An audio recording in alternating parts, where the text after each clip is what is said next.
Hello hi అండి, అందరికి నమస్కారం. అరుణ్ శివ యూట్యూబ్ ఛానల్కి స్వాగతం. నేను మీ కేఎస్ వరప్రసాదను. కేశవరావు అనే వ్యక్తి ఒక ఊరిలో వ్యాపారం చేస్తా తను చేసిన పిసినారి పనికి తనే నవ్వుకొని సరిదిద్దుకొని ముందుకు వెళ్తాడు. అతని గురించి చూద్దాం. కేశవరావు అనే వ్యక్తి ఒక ఊరిలో వస్త్ర వ్యాపారం చేస్తుంటాడు. అతను కొనుగోలులో బాగా అనుభవశాలి, మంచి మాటకారి, వ్యాపారం దక్షత కల అతను బాగా వ్యాపారం చేసేవాడు.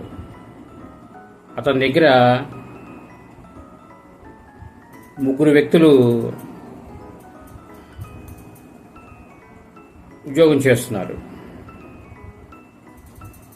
ముగ్గురులో కూడా ఒక అతనికి 9,000, ఒక అతను 9,000, ఒక అతనికి 8,000 అలా జీతం ఇచ్చుకుంటా అతను వ్యాపారం నడుపుకుంటున్నాడు. ఒక 10 నెలలు గడిచిన తర్వాత ఒక రోజున ఆ ముగ్గురి గుమస్తాల్లో 9,000 ఇచ్చే గుమస్తాల్లో ఒక గుమస్తాని పిలిచి, రేపు నుంచి రేపు వస్తారని పనికి రావక్కర్లేదు నాన్న అని చెప్పి అతన్ని చెబుతాడు. అతను ఏమర్థం అవ్వక బాధపడి వెళ్ళిపోతాడు. పస్తారి దాకా చేసి డబ్బులు తీసుకొని అతను మానేస్తాడు. తర్వాత ఇంకొక నెల గడిచిన తర్వాత రెండో 9,000 రూపాయల వ్యక్తికి కూడా సేమ్ అదే విషయం చేస్తాడు. మా తరపున బంధువులు వస్తున్నారు, నీకు అవసరమైతే కౌరింపిస్తాను కొన్ని రోజులు పోయిన తర్వాత, ప్రస్తుతం అవసరం లేదు, రేపు వస్తారని సెలవు తీసుకొని ఒక నెల పోయిన తర్వాత ఇతను కూడా ఆ పని చేస్తాడు.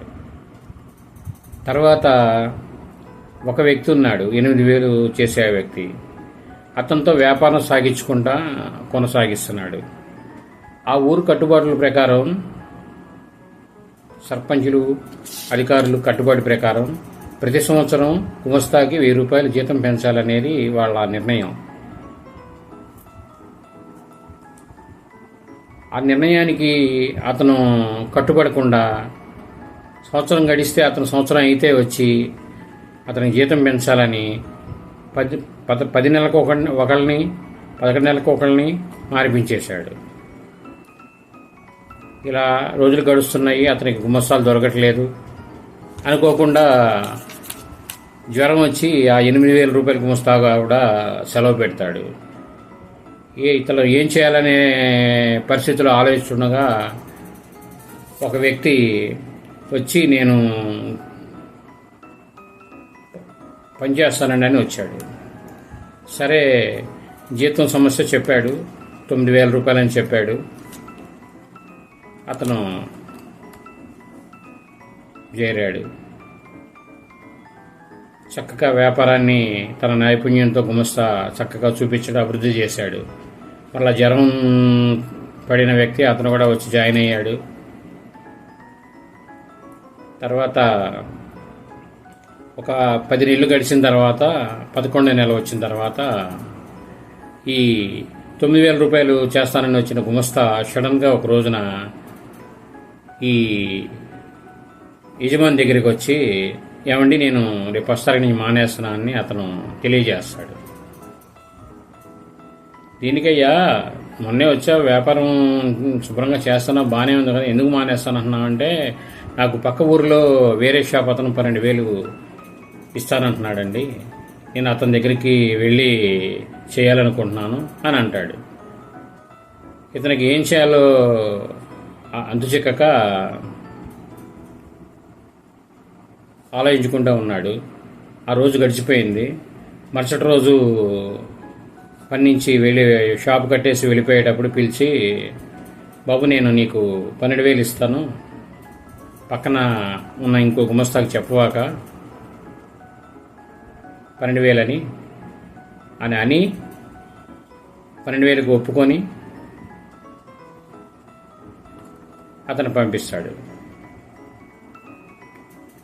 అతను అప్పుడు మనసులో అనుకుంటాడు, నేను చేసిన పిసినారితనానికి నా వ్యాపారాన్ని నష్టపోయాను అని చెప్పి అనుకొని అధికారుల చేత చివాట్లు తిని ఆ ఉన్న వ్యక్తికి కూడా ఇంకో 1000 రూపాయలు జీతం పెంచి చక్కగా వ్యాపారం చేసుకున్నాడు. మనం కూడా మన జీవితంలో ప్రతి ఒక్కరూ ఏదో ఒక రూపంలో మనం తెలిసి తెలియక కొన్ని పొరపాట్లు చేస్తుంటాం, సమస్యలు వస్తుంటాయి. అప్పుడు వాటిని మైండ్ నుంచి వెంటనే తొలగించి ముందుకు సాగాలి. మనలో సమస్య ఏదొచ్చినా దాన్ని ఎదుర్కొనగలిగే సామర్థ్యం అనేది మనలో ఉంచుకోవాలి ఇప్పుడు.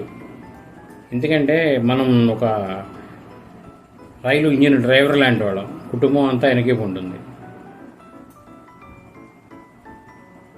ఈ కథలో ఉన్న నీతి స్ఫూర్తిని మనకి ఇస్తుందని అనుకుంటూ ఈ కథానిక మీకు అందుకే అందజేశాను.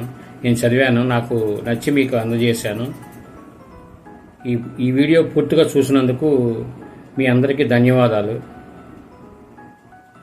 ఈ వీడియో నచ్చితే లైక్ చేయండి, షేర్ చేయండి, తప్పకుండా సబ్స్క్రైబ్ చేసుకోండి. నమస్తే.